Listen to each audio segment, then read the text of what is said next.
YouTube channel நேயர் அனைவருக்கும் ஜோதிட சிரோன்மணி பர்வதவர்தினியின் அன்பு வணக்கங்கள்.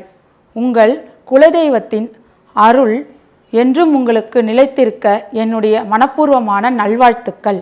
முதலில் குரு அதிசாரம் என்றால் என்ன என்பதை நாம் சிறிய விளக்கத்துடன் எடுத்துரைக்கிறேன்.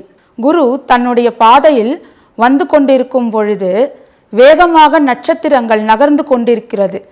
அதைதான் குரு அதிசார பெயர்ச்சி என்று நாம் இப்பொழுது கூறுகிறோம். நிகழும் விகாரி வருடம் பங்குனி மாதம் சஷ்டி திதியில் வளர்ப்பிறையில் ஆயுஷ்மான் யோகத்தில் கௌளவ கரணத்தில் குரு அதிசார பெயர்ச்சி நடைபெறப் போகிறது.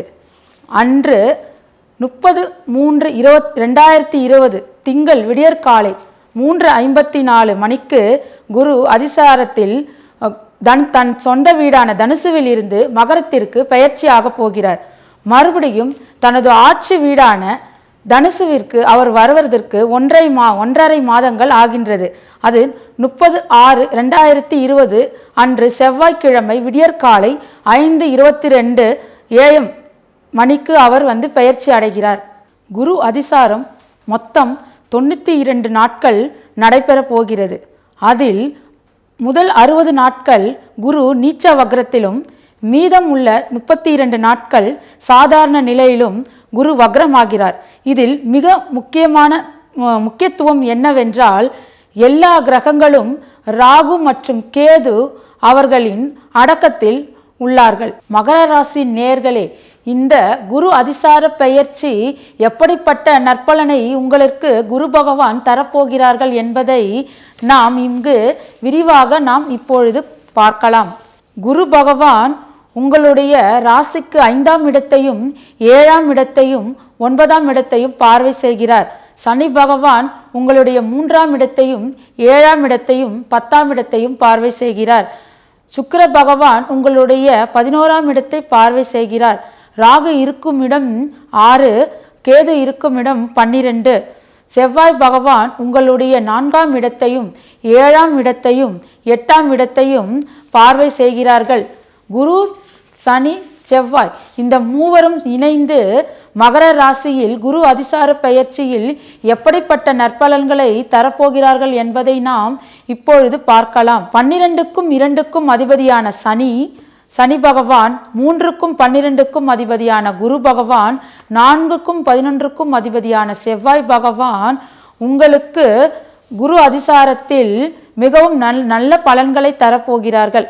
இந்த காலகட்டத்தில் புத்திர பாக்கியம் வேண்டி இருக்கும் தம்பதியருக்கு புத்திர பேறு கிடைக்கும். குழந்தைகள் வழியில் ஆதாயம் உண்டு.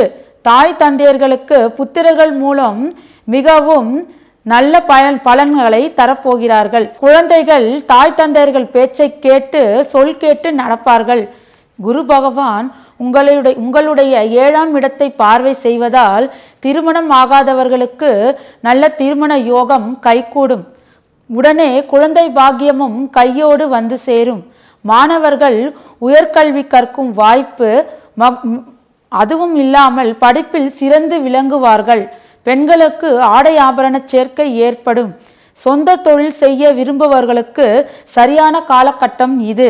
நிலப்புலன்கள் வீடு வாங்கும் யோகம் இந்த காலகட்டத்தில் சரியான நேரமாக அமையும். வேலையில் ஊதிய உயர்வு ஏற்படும்.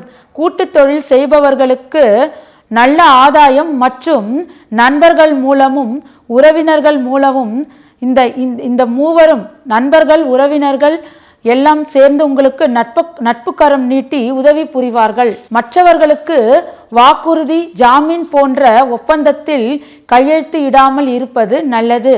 கலைத்துறையினருக்கு வாழ்க்கையில் நல்ல முன்னேற்றம் ஏற்படும். அரசியல்வாதிகளுக்கு நல்ல காலகட்டம் இது. அவர்கள் நல்ல முறையில் மக்களின் ஆதரவு கிடைக்கும். மகர ராசி நேயர்களுக்கு பரிகாரம் என்னவென்றால், திங்களூர் ஸ்தலம், அதாவது சந்திர பகவானுடைய திருத்தலமான திங்களூர் சென்று அங்கு அவரை வழிபட்டீர்கள் என்றால் சிறந்த நற்பலனை தரும். மற்றும் சந்திரமௌலீஸ்வரர் ஆலயம், சென்னையில் சோமங்கலம் என்று கூறப்படும் காமாட்சி அம்மன் உடனிறை சோமநாத ஈஸ்வரரை வழிபட்டீர்கள் என்றால் மிகவும் நற்பலன் ஏற்பட்டு வாழ்க்கையில் மிகவும் நற்பலனை அடைவீர்கள். மீண்டும் ஒரு நல்ல பதிவில் இணைவோம் நண்பர்களே. ஸ்ரீ குபேரன் டிவியை பார்த்தமைக்கு நன்றிகள். மேலும் இது போன்ற தகவல்களை தெரிந்து கொள்ள ஸ்ரீ குபேரன் டிவியை சப்ஸ்கிரைப் செய்யுங்கள். மறக்காமல் பெல் ஐக்கானை கிளிக் செய்யுங்கள்.